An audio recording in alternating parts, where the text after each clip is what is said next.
Dear viewers, I welcome you to this panel discussion on the ongoing electioneering in the whole nation and especially for the state of Nagaland.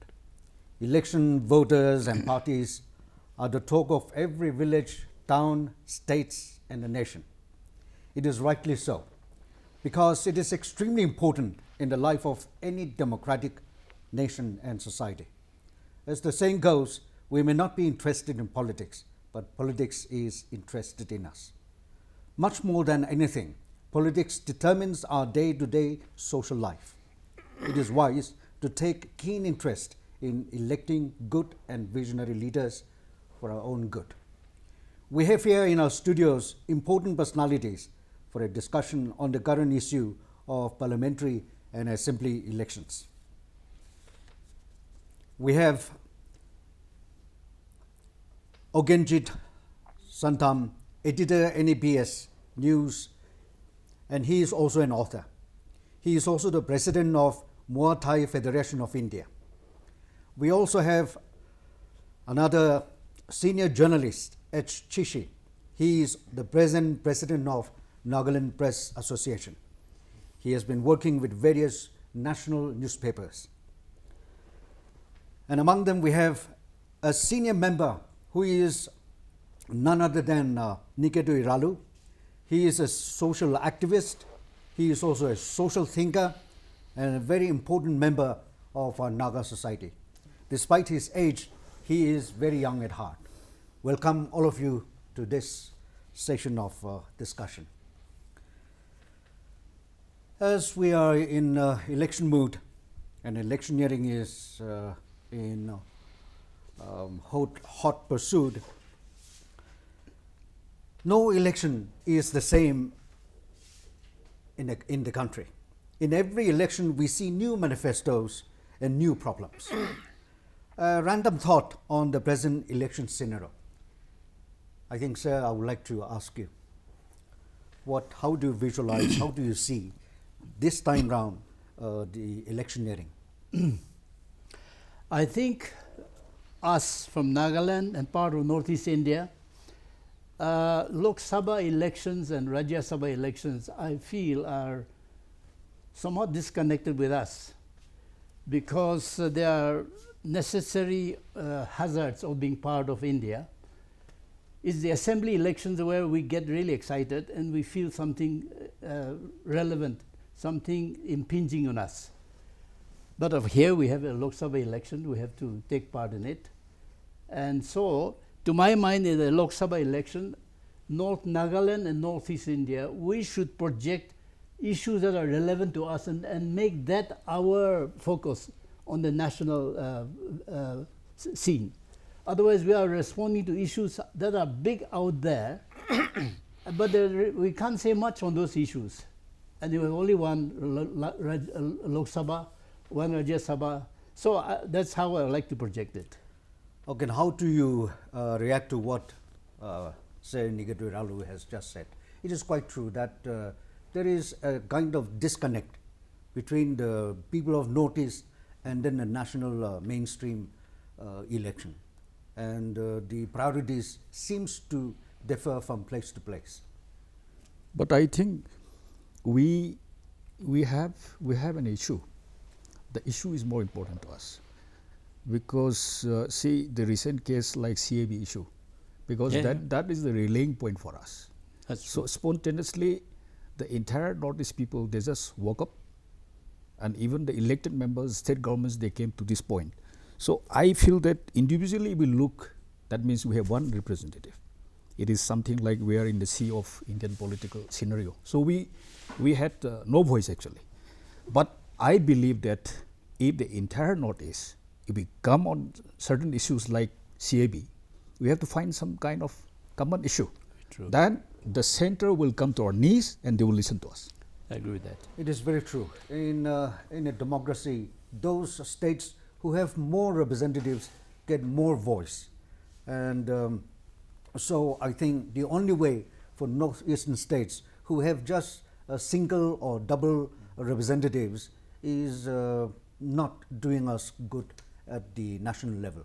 And so, in what way can we try to bring our voice be heard at the national level? In fact, Oken Jeet has pointed out very well, individual states going up do not get hurt. And so, notice in states which are small, we should come together so that our voice is heard. Now, in this matter, like, is there really a way of bringing the MPs of the Northeast together on a platform? If so, how could we bring them together? No, actually, Mr. Oken Jeet has rightly stated there are certain issues where all have to come together and put our voice together to the union government. But political parties have got their own, agenda. They have their own, objective. So in a certain area where they cannot meet up.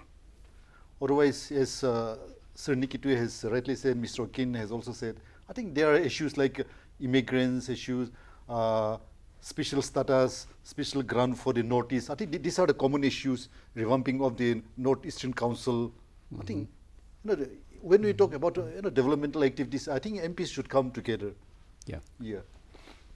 While talking about Lok Sabha elections, we find that the people of Nagaland who are on the streets are not so serious about it as much as they give during the assembly elections.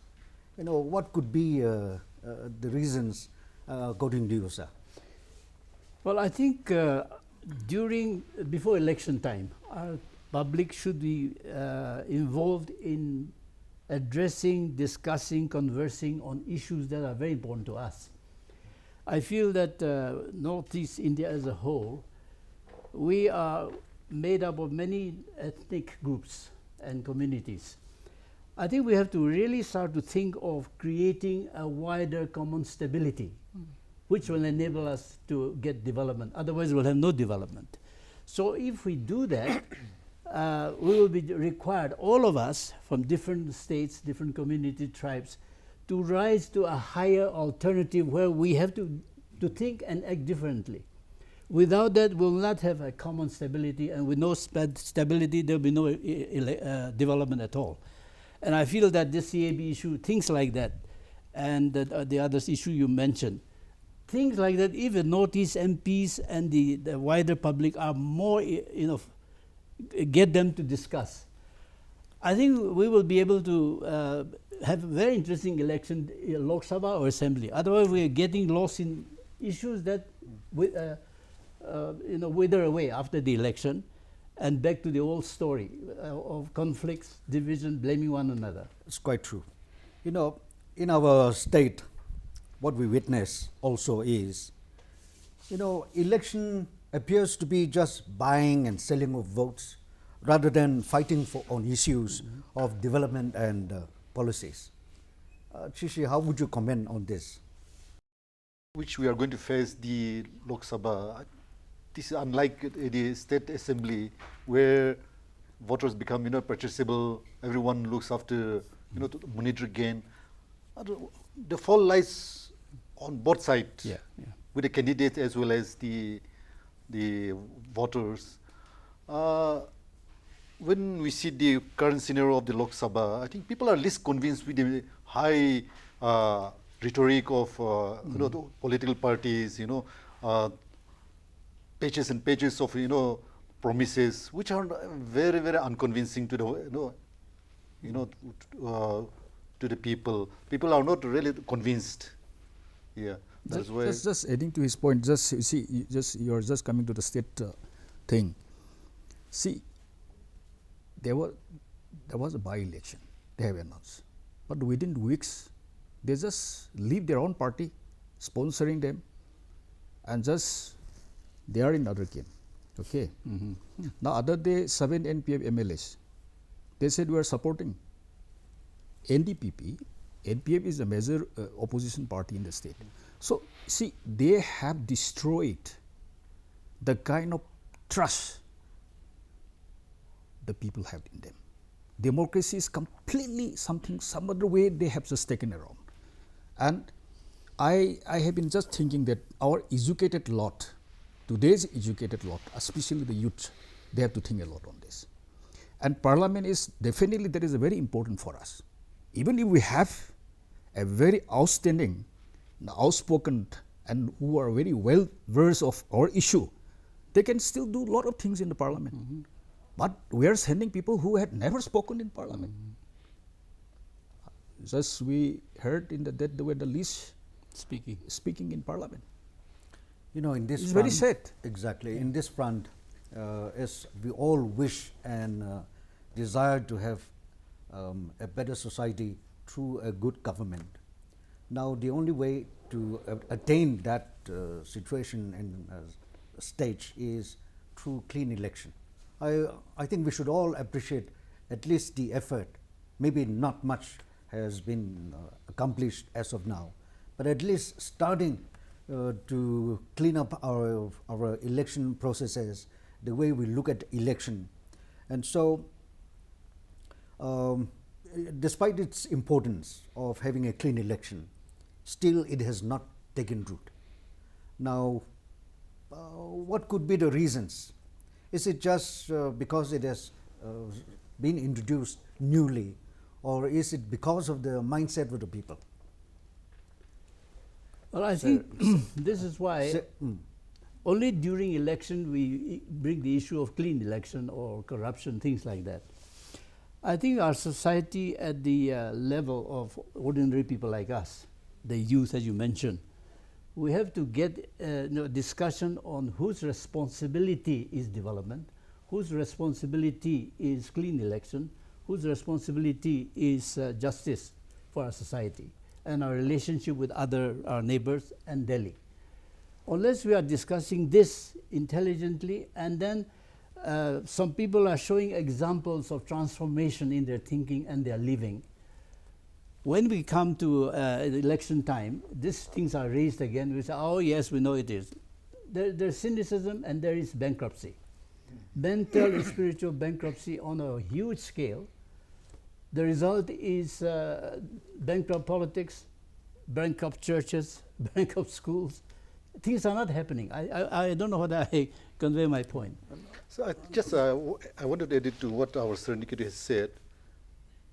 It has become a necessary evil for the candidates to win by hook or by crook. I think we cannot blame only the voters, because as I have said, it has become a necessary evil for the candidates. And then another point is election commission has to act. We have lots of exercise, spending crores and crores of rupees to conduct this election. They're putting up webcam, CCTV. This has become irrelevant, no more serving the purpose. The election commission should act upon and then take action. Then only this clean election can move. A little bit slowly. It can move. Otherwise, still election commission remain in action. I think it will take a long time. Now, like one primary thing which needs to be done, especially in our state, is when we talk about clean election. First of all, to begin with, we need to clean up our electoral roll. And in fact, at one point of time, this issue had been raised with the CEO of Nagaland, and he was also trying to give us some statistics on how much they have been able to do on cleaning up the electoral roll. I think even with regard to cleaning up our electoral roll, people have to come out freely. Their mind has to be clean in order to enable the government really to do their job. So both sides, from the government side, as Chishi said, we need prompt action. But in the like Mizoram, they have done the Young Mizo Association. We heard a lot about these people during at the time of election. But this is not the one-time exercise. Certainly, just on the eve of the election. That's right. What I feel is that, supposing just look at my family, for example, I have been always discussing this issue with my children. Because you look the economy of our state. See, in the next 5 to 10 years, I don't see that government can provide any job, I'm telling you. When we are economically crippled, we are conditioned to live in that state. You can do anything. You can be purchased. This is the policy of the government. And that we have to educate to the younger generation to break this barrier, I'm telling you. So long we are conditioned to live this economic issue where we are not having any future, you can be purchased, you can be just made any style. And these leaders are doing. Where is our economy? So these leaders who are today coming as a political leaders, they're doing anything. Even elected members whom we have looked up for our future, they can be purchased. Why not the young people who themselves are, having no hope that they will get after 5 years, 10 years. Even my children, they don't have hope. Because I can't give any guarantee to my children. If this condition is started happening in each and every family in the state, we are doomed. It is very true. The buying and selling of votes is because of one factor which Oken has just pointed out. It is poverty.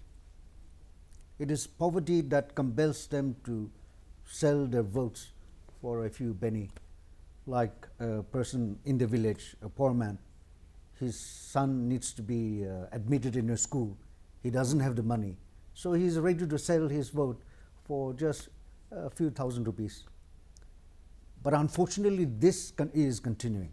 And now, how do we help our people come above the poverty line to go beyond being purchased? I feel that our politics is like this, where we say, I read something 2 days ago, the only time a politician tells the truth is when he says that the other politician is a liar. That's the only time he tells the truth. Our politics at that level. I think we should develop a thinking. That's why I think we are not thinking enough. Yes. The voters, the electorate, our MLAs, our MPs, our ministers, we have to find out what do we have that is interesting. I feel we have green cover that must not be destroyed. We have water resource that is very precious, that must not be destroyed. We have biodiversity, they say we are a hotspot. Somehow get our people to say this is our resource. And let our MPs and MLAs become experts, authorities on how to protect them. Then our resource will become, we begin to get resource out of that. Otherwise, we have an election and we're waiting for MLAs to give us more money, corrupt money.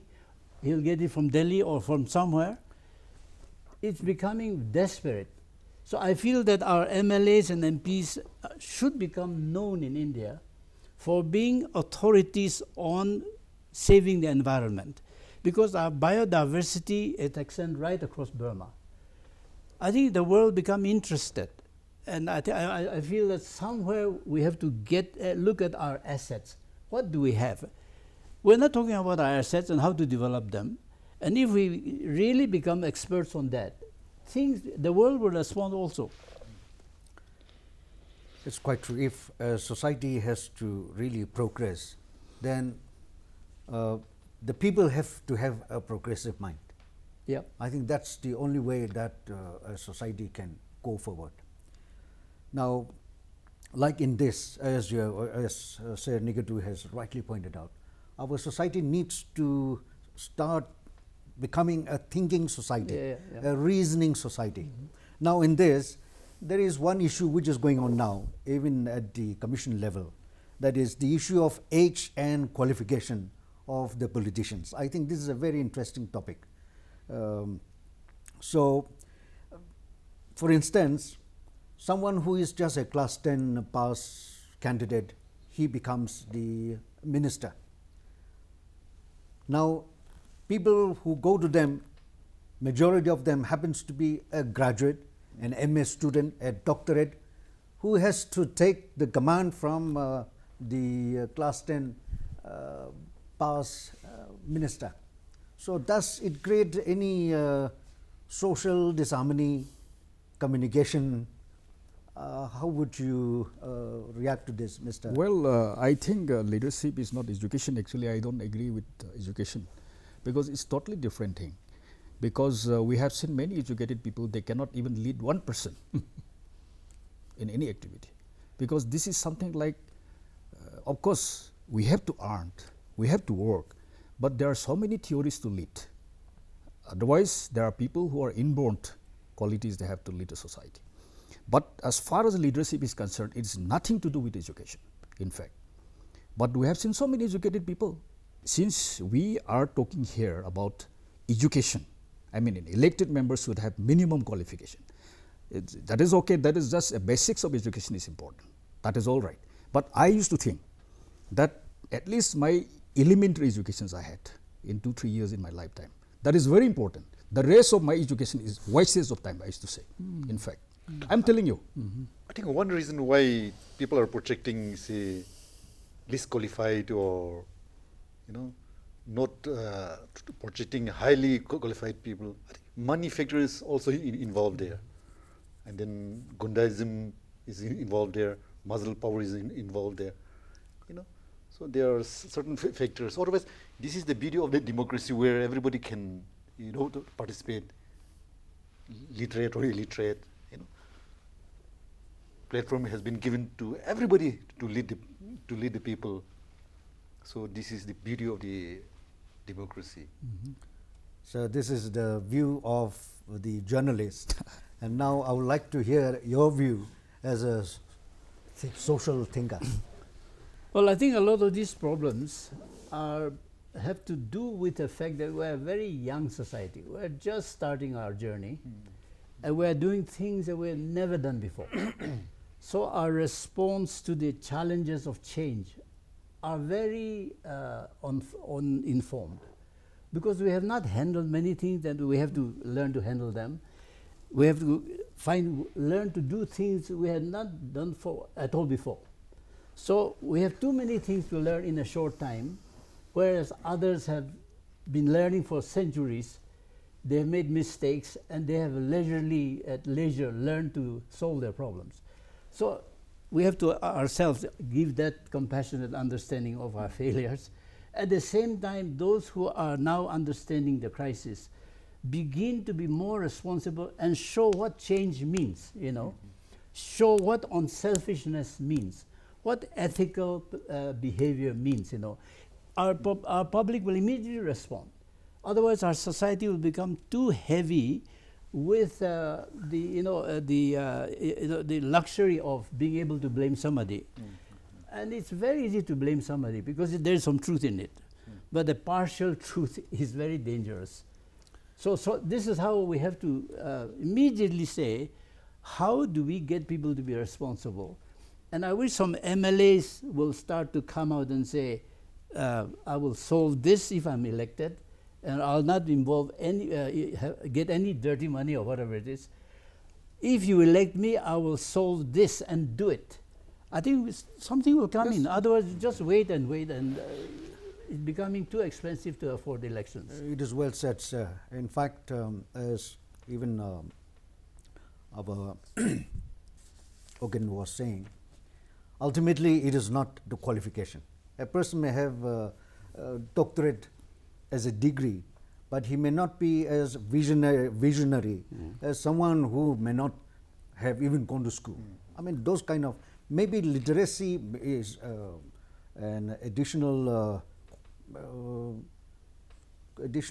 asset, but ultimately, now what Sir has said, people who want to really contest in election should come out with a vision and a program. See, just sorry, because before you pass, you come with some other things. I just want to supplement this. See, we are thinking very seriously, and I agreed with Uncle that we don't have the thinking society. Okay, this is very, very important. We must learn how to think, because things are coming only after you think. This is So what happened is, today we know many things, but we are something somewhere are not prepared to participate. Okay? This is one problem, and we are allowing some people whom we thought a bunch of jokers are allowing us to lead us. And our job is, I always feel that there is something we're missing, the connection is missing, because today's internet is, for example, okay. Now, I could see the changes in the last few years when the internet, social media is coming in our life, part of our life. We immediately started misusing it. So many things they have misused, but every day is coming in our fingertips. They fed up. They started doing good things now. Okay, I have seen that.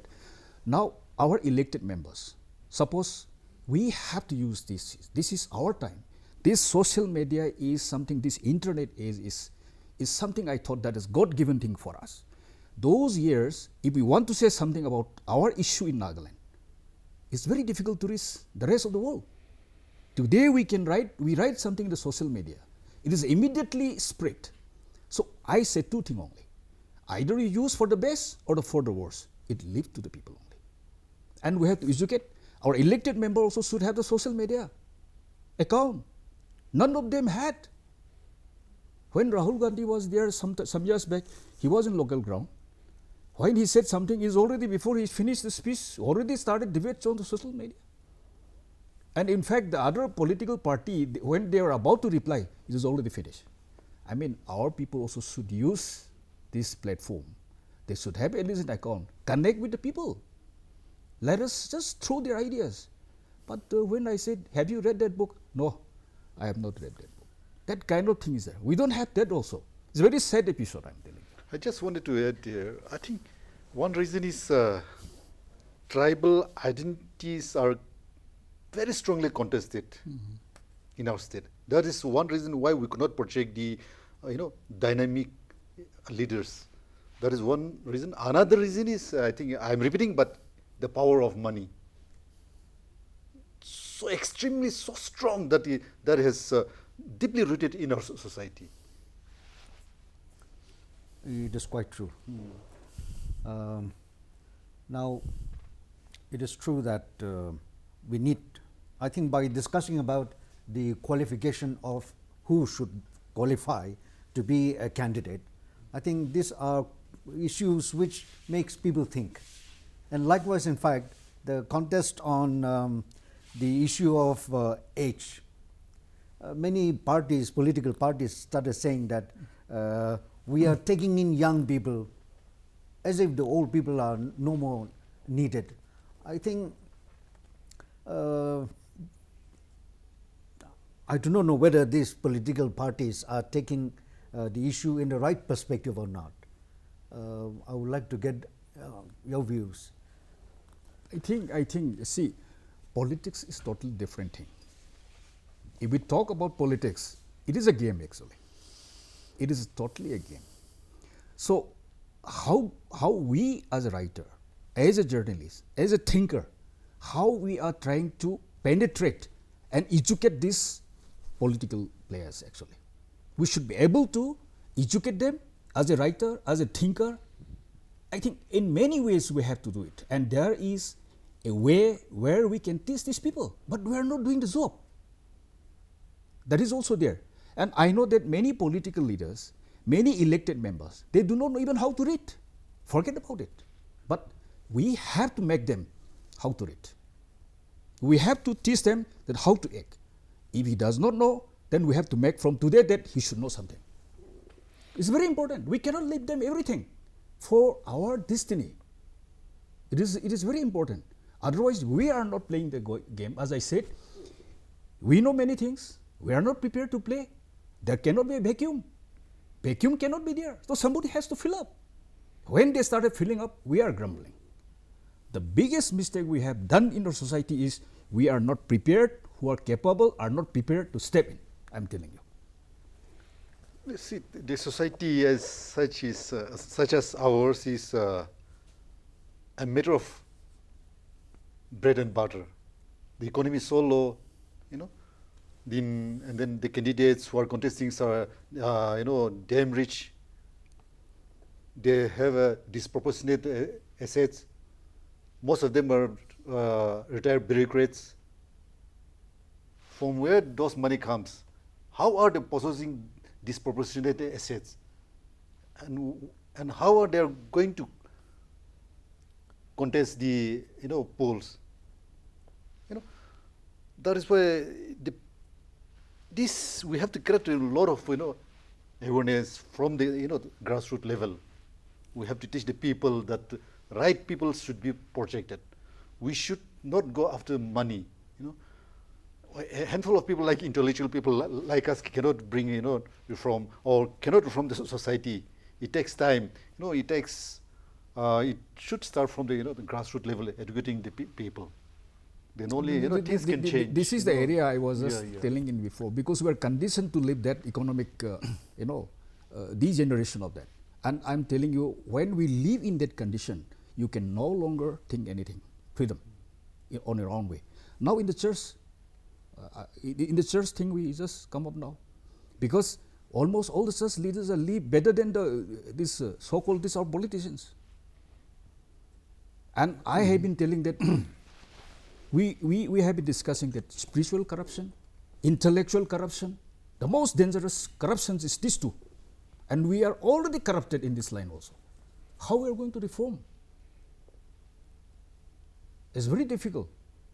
But we have to just like surgical strike, that quite often, we have to make a surgical strike to these areas. I'd like to make a suggestion. We have Janadesh here. I think it means a connection with the people. I wish our MPs or MLAs, but MPs at the moment we're about the Lok Sabha election, will call regular forums and say, I'm back in Nagaland. I want to hear from anybody who want to tell me what are the issues you want to discuss with me to project in Delhi. I'm the only voice, one voice, so I want to have your opinion. Yes. And get journalists, teachers, students, youth leaders, village leaders come and say, you tell me what are your deepest concerns. I think that may create a connection. Excellent. And when people start to have a connection, their souls come alive, their minds come alive, and say, Arey, he wants to hear from us. I think if the people can say that the politician, the MP wants to hear from us, we may also help him to do less wrongs. He will also do more relevant things. Correct. I think I'd like to suggest that. That Nagaland may, Naga MP, whoever he may be, will start initiate something new like that. And it became quite interesting to develop the thing you were talking about. Excellent. Our people will start to think, if they are given a platform, a forum where they feel that their thinking is getting across. When we are talking about a thinking society has to be led by a thinker. And so for that, I think it will be always an asset. Talking about the minimum qualification of a candidate would be required. In a sense, as the saying goes, a person who stops reading stops thinking. So meaning to say that the minimum qualification needs to be there as one requirement. But of course, it will not be based on that completely. It will ultimately depend on how he projects himself and then expresses his vision to the people at a time of electioneering. And even with regard to the age, now talking, the political party is taking a stand that they are taking young people in. I think just for the sake of young people coming in does not ensure that the political arena will improve automatically, because on one side we need experienced people, which the young people do not have.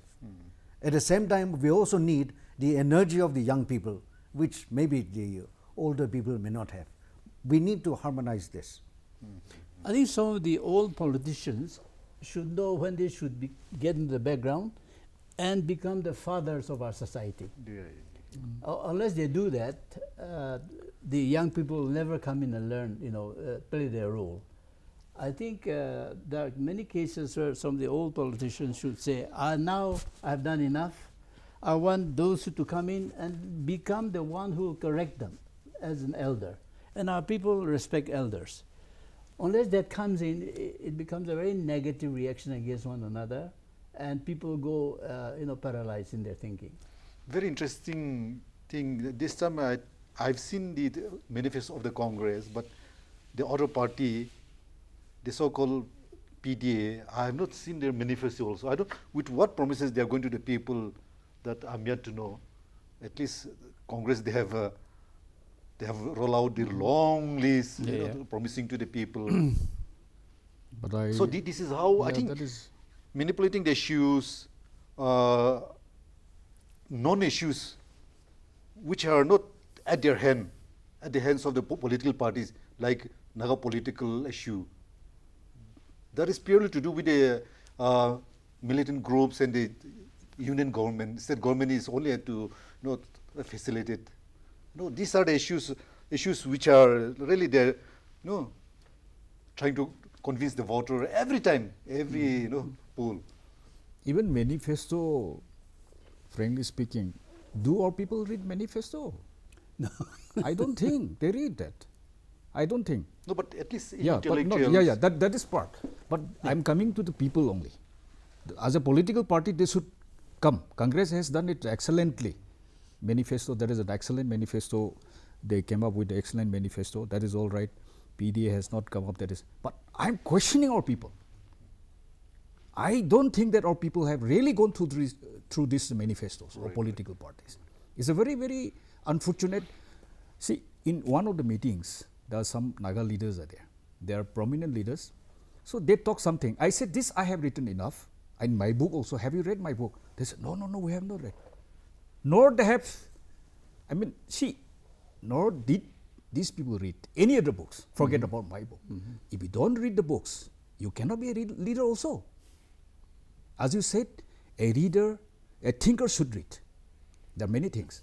So I'm thinking now today, Uncle has already stated, we are very young society. I agree to that. But as far as political issue is concerned, we are not that young actually. We are supposed to think today. We must. Yes, we must. We must come up. We must speak maturely as far as our political issue is concerned. Sure. That none of all these people have the courage or nor, I do not know whether they have anything. Other issues may be lagging behind. But I think this country has to learn a lot on the political issue from us actually. I believe. But our people should read. That is very important. Yeah, it is quite true. In fact, now, as we have been expressing our concern for the society with the need for enlightenment, with the need for more thinkers, now just trying to understand the type of politics and politicians that we have. Now, election for the Naga politicians here in the state appears to be more of gambling rather than aspiring to be policy makers. In fact, what Sir has just pointed out, those candidates must come out with their policies, with their visions. But instead, they seem to take politics, the electoral politics, on merely gambling ground. And in the process, now most of them, winners or losers alike, at the end of the election are bankrupt. Now, what can we expect from a bankrupt elected member who is running the show of governance? Again, there is a disconnect between the political leaders, candidates, and the people. I think if we bring them together, say at the moment, very exciting debate is going on in the United States. They call the town hall discussions. All the presidential candidates will have to have their town hall debates with their people. and they are made to answer, and the people also ask questions, there is a connection, so they feel responsible both sides. I think somehow we must bring this in, otherwise we're demanding our people, our leaders to be thinking people, we ourselves must be thinking the public, but we will begin to be, there's a connection, and you know, the bankruptcy, mental bankruptcy will be dissolved. If we begin to, we are forced to ask, answer questions. True. I think that is, there is no, as far as I can see, there's very little connection after the election is over, the MPs goes away to Delhi or to his chamber. Only those who want something from them go to them and pester them, and they have to keep them happy. But there is, the issue is dead, all the issues are dead. Yeah, I think so there has to somehow in our little society create that connection. And if I am forced to answer questions, I begin to think. And I think this mental bankruptcy has to end. This gambling with the mandate of the people is very unbecoming of our politicians. They are forced to. Yeah. But they are forced to do that also, sir. Yeah. Because of various reasons. And as you have rightly said, we need to have regular interactions with between the masses and the electorates and the elected representatives. This can be initiated by the NGOs because individual cannot be. Maybe so we'll start. Collective efforts. Actually, this regarding this, you're talking about the politicians' bankruptcy. We have been witnessing assembly sessions for the last almost 30 years. As a journalist, from our press gallery, we have seen many people, they have come and gone. But I have been questioning them. We thought they will perform something. Sometimes they have simply wasted the whole assembly business, talking jokes, some kind of things. Everybody will clap, laugh. We do not know what is time actually. And unless we know what is time, we will never progress. That is one thing. We have wasted. That is what we have seen. Now, see, I said that leadership is nothing to do with education. I agree with that. That is definitely I will stand for that. But people who have been in the political arena should have political education, I believe. They should have some political class. And in that, it covers what we are missing tonight. This is all this coming together, and these people should be taught, and that is we should begin with this kind of concept we are talking about. If we really think to salvage of our future generation, we must do something this. The assembly sessions are almost wash out, discussing unnecessary things. Members are not coming to the point. When you talk, hardly anybody talks about economic development, how to go about. They don't have a roadmap. They only wanted to talk about the Naga political issues. That also they talk Naga political issue, but they do not know what is Naga political issue. No, there is no roadmap. Yes, no roadmap. Yeah. That is the same thing every assembly. Yes. After the election is over, they are inside their bubble, and the people are outside the bubble, and everybody thinks something going to happen. Yes, sir. True. And also, this assembly being having an assembly parliamentary election and governance is only about 70 years or less. Yeah, true. Yes, sir. So they are sitting there. Some do very intelligently, but most of the time they're wondering what the hell are they doing. Yeah, true. Dear viewers, we are running short of time. I'm really grateful to have the three very wise journalists and a social thinker. We have discussed a few points which are very pertinent, and if we cannot start anything today in action, at least we must talk about things freely and frankly. We must also admit our mistakes, our limitations, if we want a better future. That's right. Every issue and problem has answers and responses. A few weeks of electioneering and just 10 hours of voting but a determining factor that makes us or breaks us for years to come, individually, socially, and as a state and nation. The question is, when can we become responsible voters? It is up to the electorates whether to become conscious voters or not. The focus before all of us is how to help ourselves and the people to realize to put values and principles of life ahead of personal needs and wants when it comes to election matter in order to have a sound society. Thank you very much.